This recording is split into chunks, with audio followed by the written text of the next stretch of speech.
KiwiNation is brought to you by WebDrive, Studio Alexander, Young and Shand, and Kiwi FM.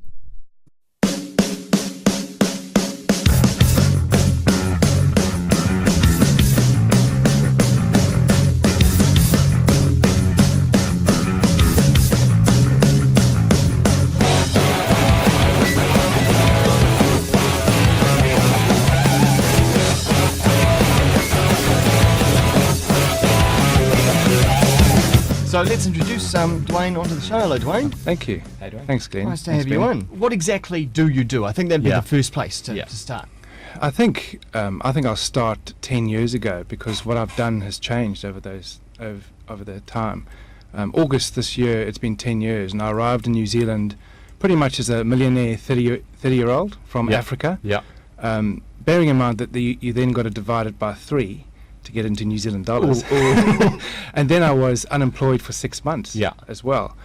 It was a testing time because I was shortlisted to probably no fewer than 10 senior roles within the corporate environment in Wellington, in Auckland, and I guess getting down to the last 2 and then not getting the job, it was a proving time for me, because it was very much an executive coming across from another nation, knows a hell of a lot of stuff but doesn't know the market.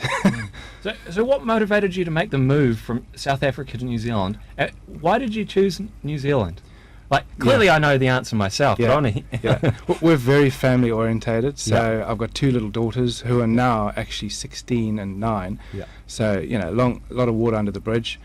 Just the fact that they can grow up in a serene environment, beach barbecue, rugby. We considered Australia and we considered Canada as well. Well, Canada was easy, tick, gone, too cold. And Australia at the time really wasn't all that friendly to immigrants, you know. So I was unemployed for 6 months and then decided to take a step back, as you do, and say, well, okay, let me change my strategy a little bit, And I absolutely took a huge step back, and I started out as a sales rep working for the TLB. What was your position before you came across? So my last position in Africa was heading up a national bank. So it was a marketing role. And in the end, I was responsible for the brand and the marketing and the research around it, and really just pushing the niche. It was a financial services brand. So that must have been quite a tough step going from that in South Africa, moving to Auckland. Did you move straight to Auckland? Yeah. And then being unemployed, and then having to kind of, bite your lip and go into sales to... I wanted to be myself, and I wanted to be authentic to myself, but I knew everybody around me was telling me, well, you have to act like this, and you have to act like that, but I absolutely stood true to myself, and in the end, I realized that I actually had other skills that I wasn't using, so sales, media, and then another immigrant, Helma Mitchell, actually hired me within TRB. She's a Dutch lady, not African, as in Dutch from Holland, I was there for 6 months, dealt with the Saatchis of the world, and pretty much started to earn. But and you could have been driving taxis. I could have, but I probably wasn't qualified for that either. And then pretty much within 6 months after that, I was headhunted for the role that I really wanted, and that was Fairfax, heading up the Sunday. So Fairfax Sunday, Sunday Star Times, Sunday News. And it was kind of the role that I thought I'd get, off the boat. So what have you done since then? You made the big shift to New Zealand. You went through the pains that everyone goes through moving halfway around the world. Now you'll see... What was your role in Fairfax? I was general manager, so I headed up the sales and the administration sections. So now you're general manager. What's happened between that point in time and now? I was there for about 3.5 years, and we really just turned the organisation around. The salespeople were unhappy, and it was very competitive versus the Herald in those days as well. So really great experience, but I experienced a lot of salespeople and admin people coming to me who weren't all that goal orientated. So they were quite, unhappy about what they did, and they always would say, "Oh, but so and so's luckier," or fell with their bum in the butter, and I would say, absolutely not. I had a huge empathy for what they were saying. So within 3.5 years, I was headhunted to be CEO of one of APN News and Media's companies, which was a good, little tick box, because at the end of the day, when I was arriving in New Zealand, no one would give me an opportunity, But it was again another tough role, It was a turnaround situation. I had to go in there, restructure. It started out at 200 staff and ended up with 90 after 2.5 years. That's tough. That is a tough job. It was tough, and we had to restructure the organisation and actually turn it into a saleable property. You know.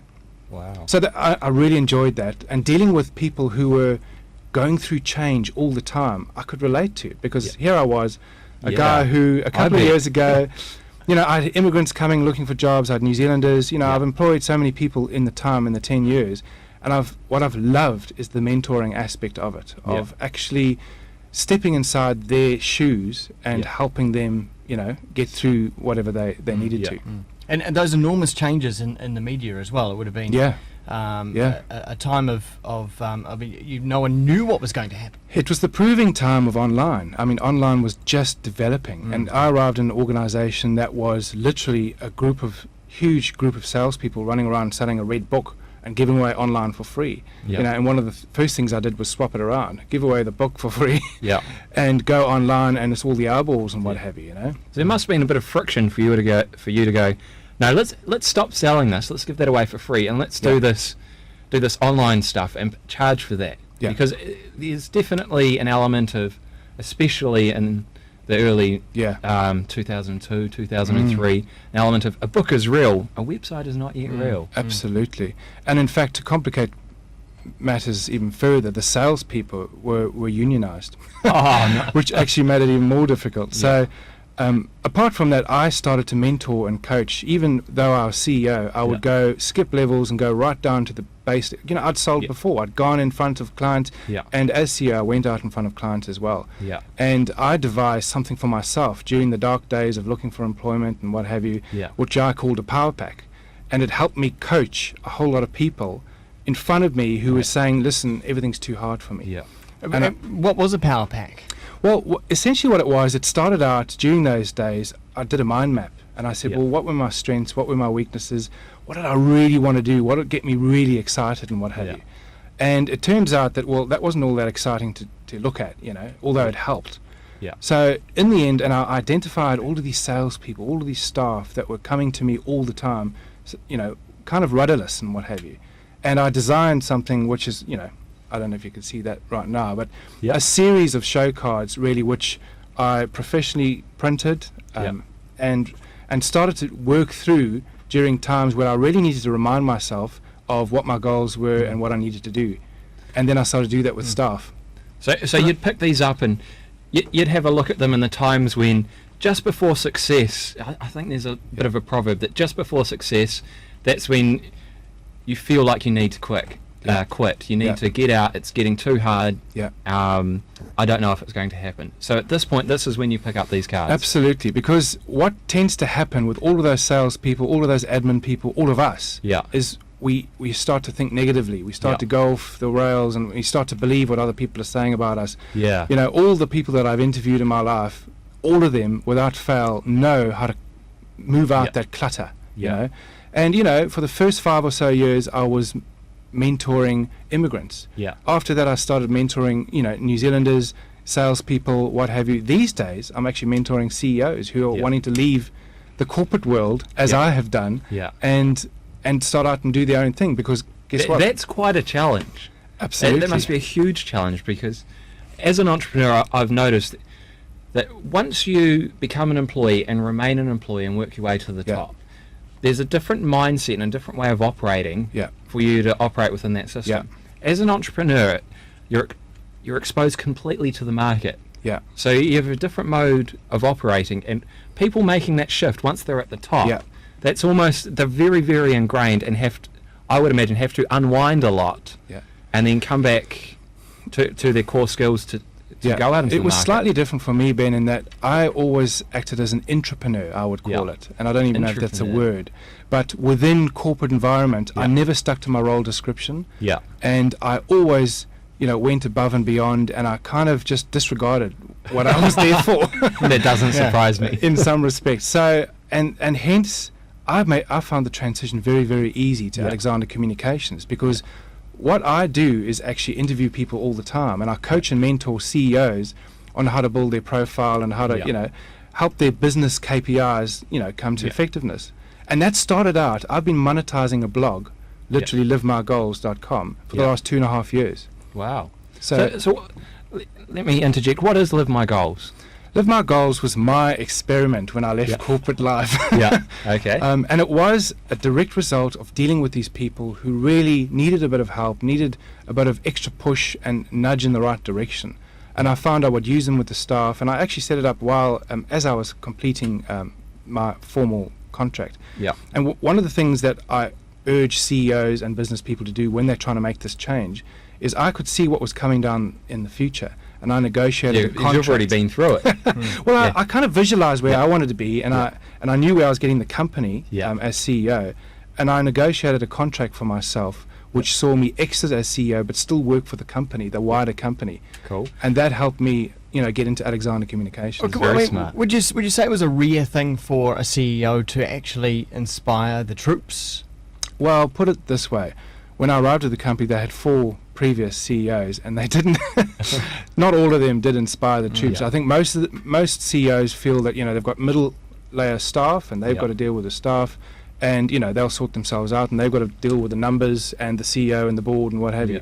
Because of my background, where I came from, I could see people on the sales floor when they were floundering. I could see when they were succeeding, and I wanted to reward them, and I wanted to walk the talk, basically. Because it's hard. I'd imagine it would be a hard role for a CEO at times of great change, where you're cutting staff to do that at the same time as inspire the rest that are left. It was very difficult because morale really drops, and everyone's trying to guard their own position. And my strategy for that was actually working with each individual employee and actually finding out what blew their hair back. Yeah. So what you're saying is right. These are the circumstances that you're dealing with. What is it that you're really good at, and how can you leverage what you're good at into your next role? I mean, we helped with HR support, and we did more than what the average company would have done, because I knew if that happened to me, I'd want the same thing to happen with me. So I started interviewing people for Live My Goals in the last months as CEO, and pretty much got to know entertainers and sports people and and other GMs and very people from all different walks of life. And that inspired me to know it, and I started to incorporate that into this goal setting phenomenon as well. And pretty soon I started to create clients out of them. Oh, excellent. That wasn't the goal though, was it? No, absolutely not. You become friends with the people. When you have an intimate, detailed Q&A with a person, and you get to know their struggles and understand what they want to achieve, you have a skill set that you bring to the party, and some of those things that you can help.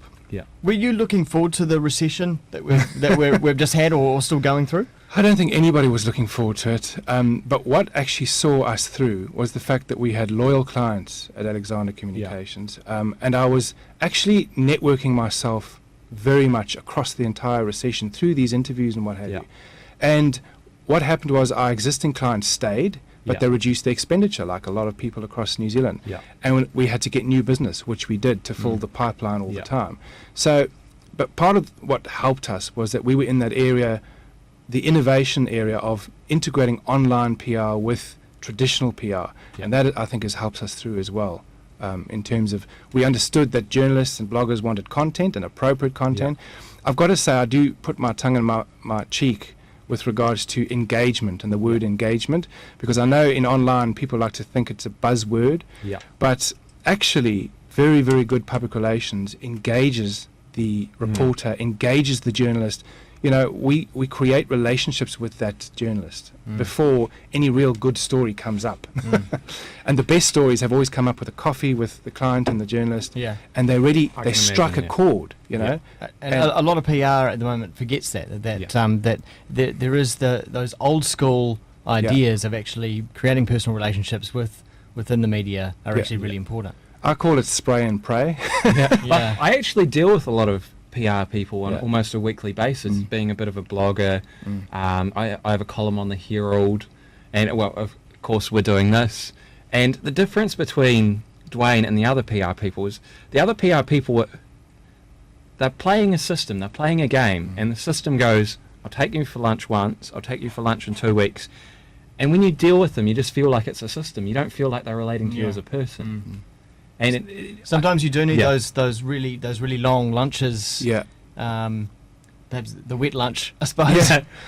But the honest lunches, the straight up. Yeah. Rather than I'm going to do what I can to make this work. Like, can I buy you dinner, or can I get you this or that? Rather than let's have a chat. Let's understand what your business does, and I'll tell you what our client does, and maybe there's some overlay. And I have dealt with Dwayne in that capacity, and it's very honest, straight up. It's all about relationships, and I think that's admirable in the PR industry. Thanks, Ben. I always start out a meeting with two things in mind. One, I'd like to learn something, and if I get an opportunity to mentor someone in an area that is my expertise, that's great. And that is how I've approached every single meeting that I've ever done. And if I can come out with an interview where I can learn something and actually share what they've learned to other people, then that's great. I read a press release a few months back. So tell me if I'm wrong, but I believe it said that your company has grown 43% year on year for how many years?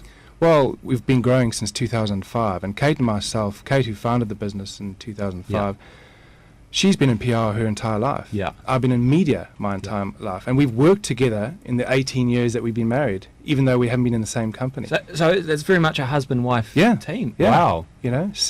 So the bottom line is we have a great team behind us who support us, and we don't run it like a mom and pop shop, basically. How many in the team? We've got 7 at the moment. So, and we've obviously adapted to the market now. So we've probably let go of probably 2 staff over a period of time, but they've chosen to leave, and it's appropriate to them. Cool. And the people that are behind us, like across the whole of New Zealand, are committed to the role, and our clients are slowly growing in their revenues again, which is good. I will kind of stop you there, because you did gloss over the fact that you've done 43% year on year.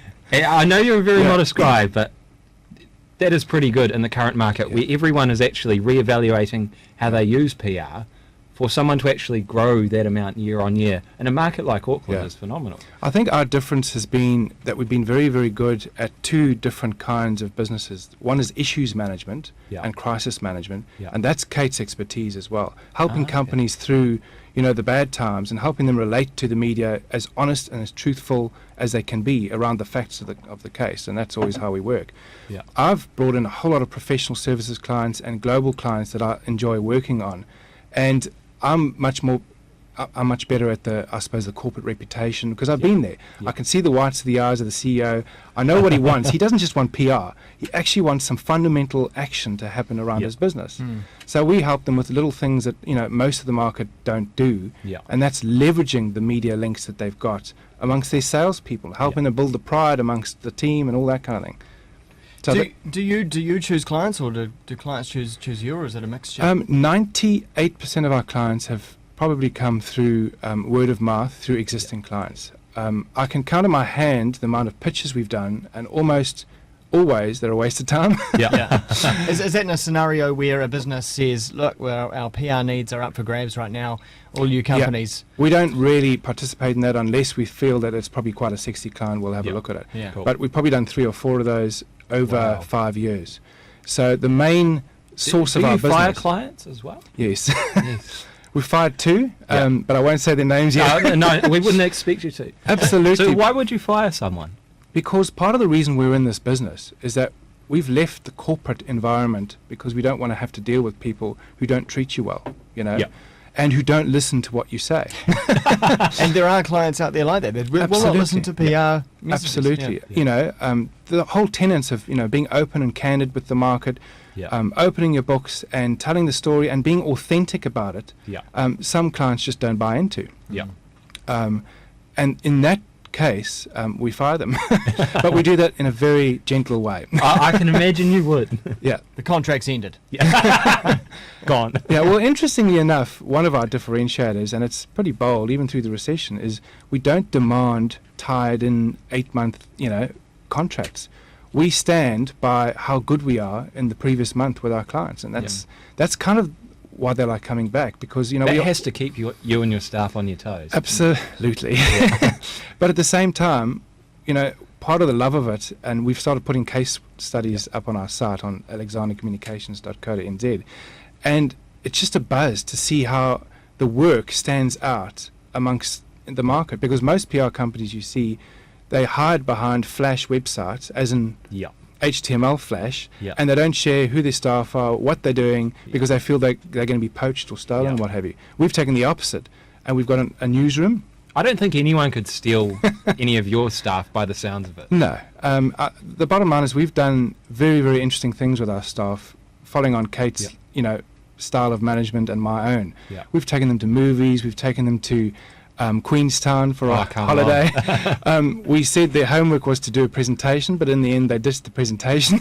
And we just went to a play, and we walked around town. And so we do treat it, although we're not a mum and pop, we treat it like, this is a group of people who respect each other and want to have a bit of fun with each other as well. They go to spas, the woman, I don't really join them. Even in the bad times, because that's the first thing that a lot of businesses will chop off. That, and then the colour copy printer. Exactly. I mean, we've got Konica Minolta as a client, and funny enough, they grew through the recession as well. Because people still want quality. That's the point. They're willing to ditch the black and white. And we found it was a relationship differentiator, because at the end of the day, it's so easy to cut a budget when you kind of don't really know who you're dealing with. But when you have regular meetings, you have fun, you break bread, it's difficult to break that relationship. You don't have like foosball tables and no. You see, the culture. I've always been a man amongst 1,000 women. I've got 2 daughters. Most of my dogs are female. And right throughout my whole life, I've operated in that environment. And I'm the only bloke in the company, but it adds a different mix, because I tend to be much more technical, much more matter of fact, and I suppose I focus on the work. I've learned to deal with relationships over a period of time. But the true masters are the ladies in the office, because I think there is a bit of a genetic thing there. Well, what about your views on the media and journalism, I suppose? Because being a ex-journalist yourself, fronting those newspapers, a lot of journalists will now find themselves in PR or heading towards PR because it pays better, but then they find that they're in PR and then they're manipulating journalists. Heading over to the dark side. The dark side, they always call it. The bottom line is the media environment in New Zealand, media is shrinking. So you're going to get a lot of those journalists who are either doing 3 jobs instead of 1, or they've been retrenched and they're looking to go into the dark side, so to speak. I find the successful journalists are embracing the whole online thing and are actually becoming bloggers themselves and engaging and interacting. But as you'll know, Ben, only in the last 6 months have kind of the follower market started to emerge in that area. It's the people that have done it before that are the true masters at it. Yeah, well, when I read a blog, I can definitely see journo, come blogger, or PR person trying to be a blogger versus a whole other category, those that blog. And it's almost like someone saying, I'm trying to be cool, whereas someone is just cool. But it comes down to content, doesn't it? Content is king, and the content's got to be good. But attitude and relationships as well. The good journalists, even though, let's face it, some media has more clout than others. That's life, okay? But then there's journalists that treat you very, very well, despite, whatever the story is. I mean, there's a guy called Nico Cluton from NBR.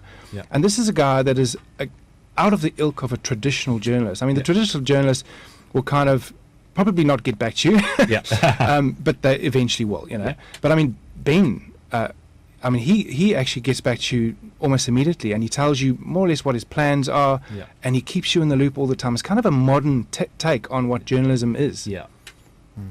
So Nico does that very well. Excellent.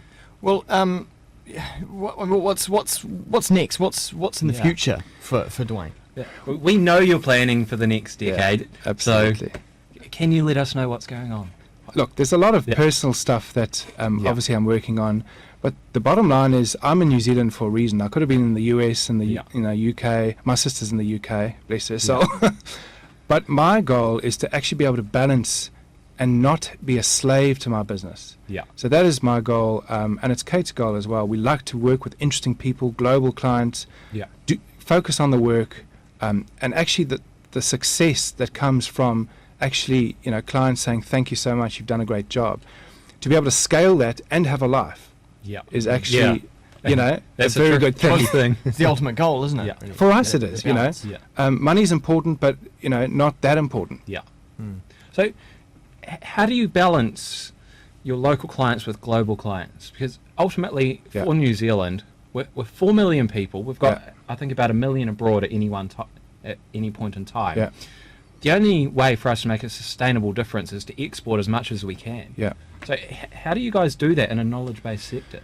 It's a very different skill base dealing with the international clients because they tend to be very fastidious about what they do. I mean, you know, and you have international teleconferences with 3 different CEOs and 3 different, you know, and it's about getting the detail right, you know. So once you've got that down pat, it's okay, you know. And in fact, dealing with the international clients is often slightly easier in some respects because if you've got an international expert coming in and who can comment in relation to New Zealand and other markets, it's a great thing, and I love doing it. Yeah. And hence the Tom Peters, and you know, we've had global CEOs come from DHL, and we've had people from Konica Minolta as well. It's all about the content, and if we can learn from overseas people, and indeed if people from, you know, overseas can learn from New Zealanders, which is happening all the time. Yeah. That's good. But do you find any frustrations with doing business from New Zealand? Oh, absolutely. You know, the time, you know, is the time, i.e. the time difference is kind of a logical one. And I guess the culture, there's always a very different culture, you know, based in Singapore or, you know, Australia versus New Zealand. We just don't work hard enough. Is that it? Well, I guess that's the feeling that I get. Yeah. But we have a different media set in New Zealand, and it's a different requirement. We can recall international clients suggesting that we want a media conference, you know.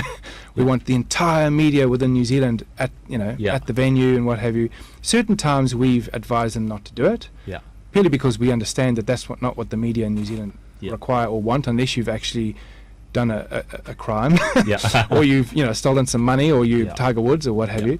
We have done it on occasion and pulled it off, but they're always significantly harder because, again, as you'll know as a journalist, you don't want a story that everybody's got. So you have to actually create different angles for everybody in the pie that is authentic and that actually works for the client, for each individual media. Yeah, and from the PR side of things, often you're finding you have to negotiate with main players for exclusive deals? Absolutely. And I've got to say, it is unfortunate in New Zealand that there is a kind of a duopoly going in, you know, press and radio and a whole lot of other things, because sometimes journalists can hide behind the fact that, hey, I'm a powerful media, exclude everybody else, otherwise I won't use you. You know, I mean, that's just that's the ticket to the game sometimes. And that just makes us have to be much more creative, because if you give a particular angle to those main players, it means that you can actually dig deeper and find more of the backstory and, you know, and deliver more appropriate content to other media. Now, this might be a bit of a probing question, perhaps, but and it relates going back to what we're talking about and perhaps the state of journalism at the moment as well. You know, there has been less probably investment in journalists that do hard news or deep investigative stories, and a sway now more towards entertainment-y kind of news. Has that helped the PR industry perhaps a little bit because it's easier to get stories on air or on radio or in the print? I think part of a wider trend, you know, sub-editors have been outsourced across newspapers. Journalists are under extreme pressure to deliver, for example, 2 online stories a day or plus a print story. Journalists are under significant pressure in New Zealand. And if you provide them with salient, well-researched facts, absolutely it's going to help you. But that requires you developing some level of trust with them, and actually helping them write the story and helping them be balanced as well. And often we'll provide 2 different spokespeople from different points of view. That just creates much more of an authentic story as well. So Glenn, you're right.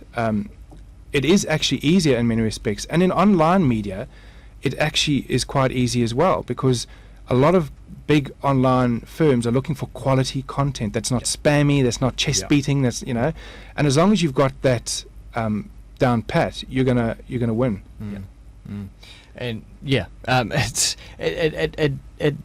does worry, of course, a lot of people, I suppose, that we are heading down that way a little bit more than we'd like. Glenn, I think there's always going to be a role for the investigative journalist, and within the business area and within the hard news area. And what you'll find is those people will either be promoted and stay within an organisation, hopefully, and looked after by the media companies, or they'll leave and become freelancers or something. I mean, who knows?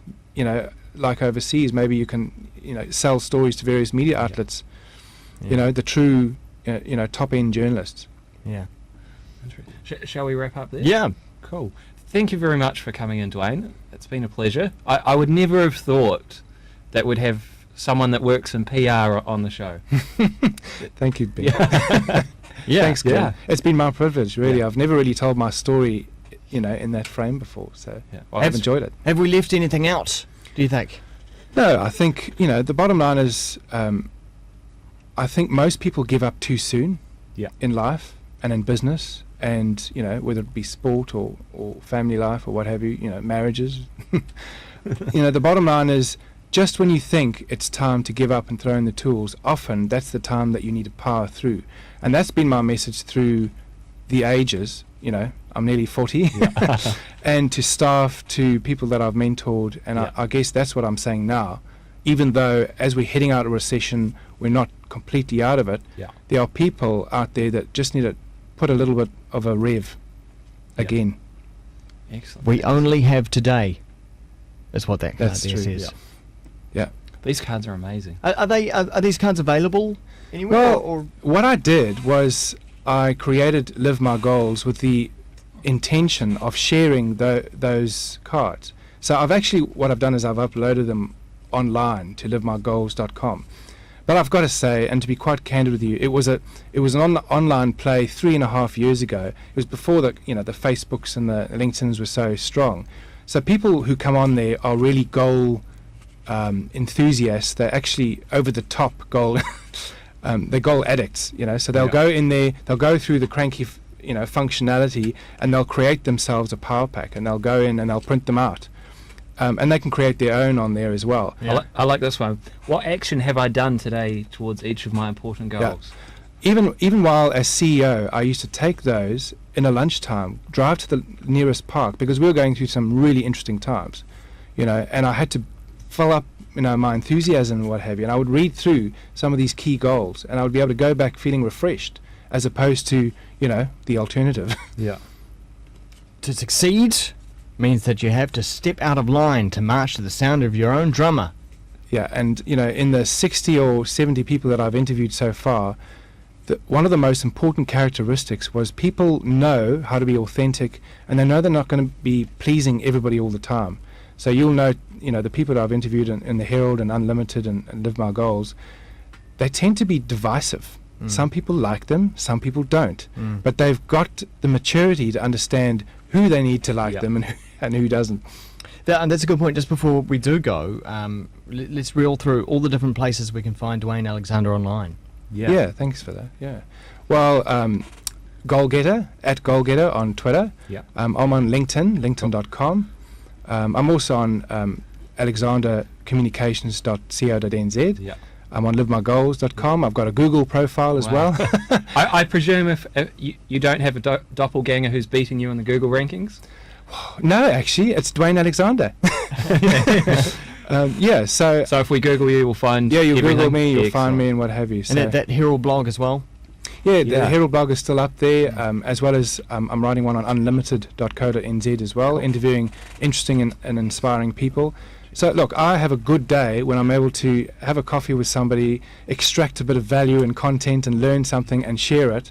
And that's what I do with Live My Goals, and actually that's what I do in Alexander Communications as well. Yeah, cool. Well, I think we've achieved that today as well. Excellent. Yeah, thank you. Dwayne Alexander, thanks so much. Thanks, and that's it from us. You can find me on Twitter, Radio Wemo. Twitter.com/Boygie. And we'll catch you next time. That's been KiwiNation. Cheers.